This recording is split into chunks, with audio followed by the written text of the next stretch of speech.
तो हाल ही में United kingdom जो यूएसए का काफ़ी क्लोज एलाई एंड नाटो का भी मेंबर है, तो उनका एक मिलिट्री बेस है इंडियन ओशन में, डियागो गार्सिया कर तो वहाँ पर ईरान ने अपने 2 मिसाइल से अटैक किया था। एंड शॉकिंग बात यह है कि ये इंडिया के काफ़ी क्लोज था, आई मीन बहुत ज़्यादा क्लोज। एंड उससे भी शॉकिंग बात यह है कि ईरान जो अपनी मिसाइल्स की रेंज बताता है 2000 से 2500 किलोमीटर तक, तो वो इस रेंज से काफ़ी बाहर था, लगभग 4000 किलोमीटर दूर था। स्टिल ईरान ने उन पर अटैक किया। एंड ईरान से इसका डिस्टेंस 4000 किलोमीटर से ज़्यादा होना ये बताता है ईरान अपनी पावर कितनी ज़्यादा छुपा रहा है अभी के। एंड इसमें एक कंसर्निंग बात हमारे लिए ये है कि ये जो आइलैंड है डियागो गार्सिया इंडियन ओशन में है, तो इंडिया से ये काफ़ी क्लोज है। मतलब इंडिया से लगभग 1500 से 1600 किलोमीटर की सिर्फ इतनी सी दूरी पर है इंडिया से ये आइलैंड। तो आप समझ सकते हो कि कितना कंसर्निंग है। आइए समझते हैं इस वीडियो में कि ईरान ने एक्चुअली अटैक क्यों किया है इस आइलैंड डियागो गार्सिया में, एंड क्या इंडियन ओशन में अब युद्ध की शुरुआत हो गई है। बट सबसे पहले आप सभी का स्वागत है जियो पॉलिटिक्स विद प्रज्वल के एक और नई एंड लेटेस्ट वीडियो में, जहाँ पर हम समझने वाले हैं ये सारी बातें।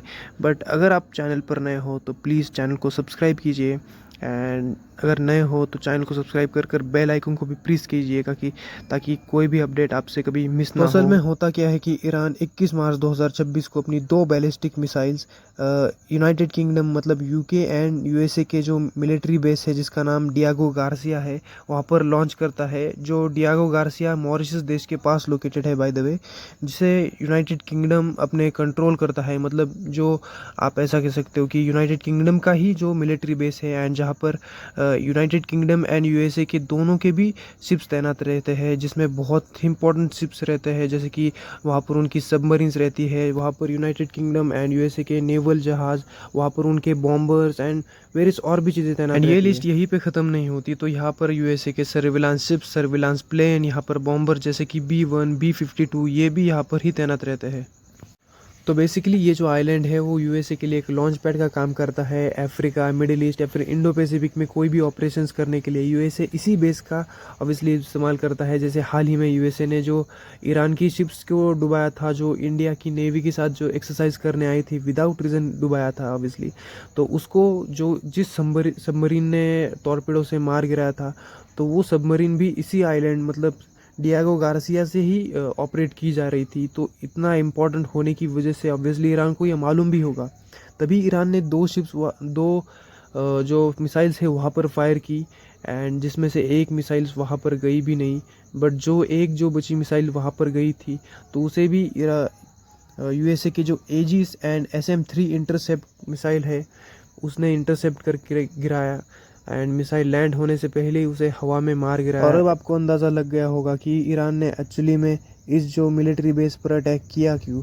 बट इस मिलिट्री बेस पर अटैक करने के पीछे मुझे एक और रीज़न लगता है, एंड वो ये है कि ईरान को एक सीधा मैसेज देना था यूके के PM को, मतलब पूरे यूके को, कि अगर आप यूएसए की सहायता करते हैं तो हम चुप नहीं बैठेंगे। जैसे कि यूके ने कहा था कि हम अपने मिलिट्री बेस अमेरिका को यूज़ करने देंगे इस कॉन्फ्लिक्ट में।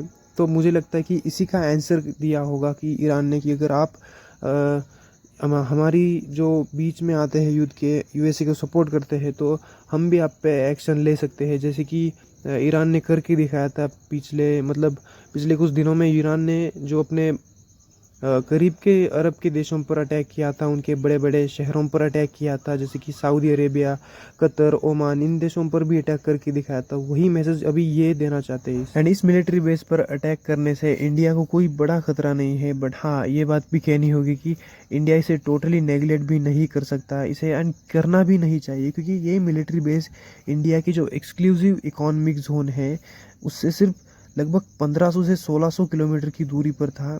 एंड आज की डेट में 1600 किलोमीटर की दूरी वो भी समुद्र में बहुत ज़्यादा नहीं मानी जाती, काफ़ी कम मानी जाती है। एंड अगर आपको एक्सक्लूसिव इकोनॉमिक जोन का मालूम नहीं है, तो आप ऐसा समझिए किसी भी देश की सीमा से 200 नॉटिकल्स माइल, मतलब 200 नॉटिकल माइल्स, इसे अगर किलोमीटर्स में कन्वर्ट करें तो ये होता है 370 किलोमीटर।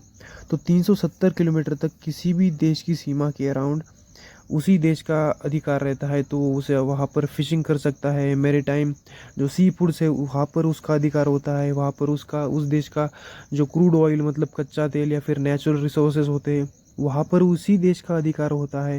एंड ये नहीं सिर्फ, बल्कि वो देश वहाँ पर अपना मिलिट्री बेस भी इस्टेब्लिश कर सकता है, जैसे हर कोई देश करता है। इंडिया करता है, चाइना, पाकिस्तान, हर एक देश करता है।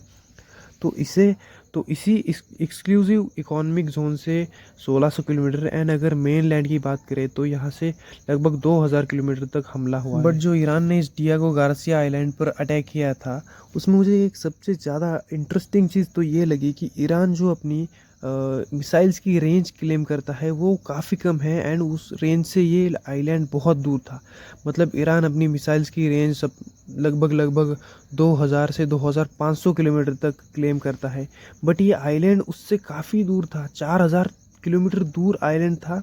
स्टिल वहाँ पर ईरान की मिसाइल पहुँच रही थी। तो ये चीज़ मुझे यहाँ पर सबसे ज़्यादा इंटरेस्टिंग लगी। तो अब मुझे ऐसा लग रहा है कि ईरान बहुत कुछ चीज़ें छुपा रहा है, एंड आने वाले दिनों में ईरान और भी सरप्राइज़ दे सकता है ऑब्वियसली पूरी की पूरी दुनिया को। और अगर बात करें कि ये युद्ध कब समाप्त हो सकता है, मतलब कब ख़त्म हो सकता है, तो मुझे अब कोई भी चांसेस नहीं लग रहा है कि कब ख़त्म होगा, क्योंकि ईरान पीछे हटने के लिए तैयार नहीं, इजराइल हमला करे जा रहा है। एंड यूएसए ने भी वार्निंग दे दी है कि ईरान अगर स्ट्रेट ऑफ हॉर्मुज़ का जो एक्सेस है वो ओपन नहीं करता तो यूएसए ईरान पर बहुत कुछ कठिन कार्रवाई करेगा।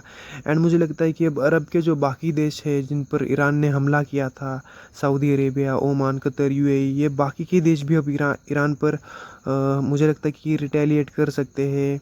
एंड ईरान पर इज़राइल, अमेरिका, यानी जो अरब के देश मिलकर, मुझे पर्सनली ऐसा लग रहा है कि काफ़ी बड़ा अटैक कर सकते हैं आने वाले दिनों में। एंड आई विश आपको ये वीडियो समझ में आई होगी कि कैसे यूएसए के लिए ये बेस इतना इंपॉर्टेंट है एंड क्यों ईरान ने इस बेस पर अटैक किया।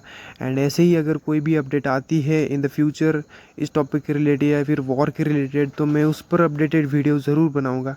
एंड अगर आपको वीडियो पसंद आई होगी तो प्लीज़ वीडियो को लाइक कीजिए एंड चैनल को सब्सक्राइब कीजिए geopolitics with Prajwal, and bell icon को भी प्रेस करना मत भूलिए ताकि कोई भी नोटिफिकेशन आपसे दूर ना हो सके। Thank you for watching and as always have a nice day.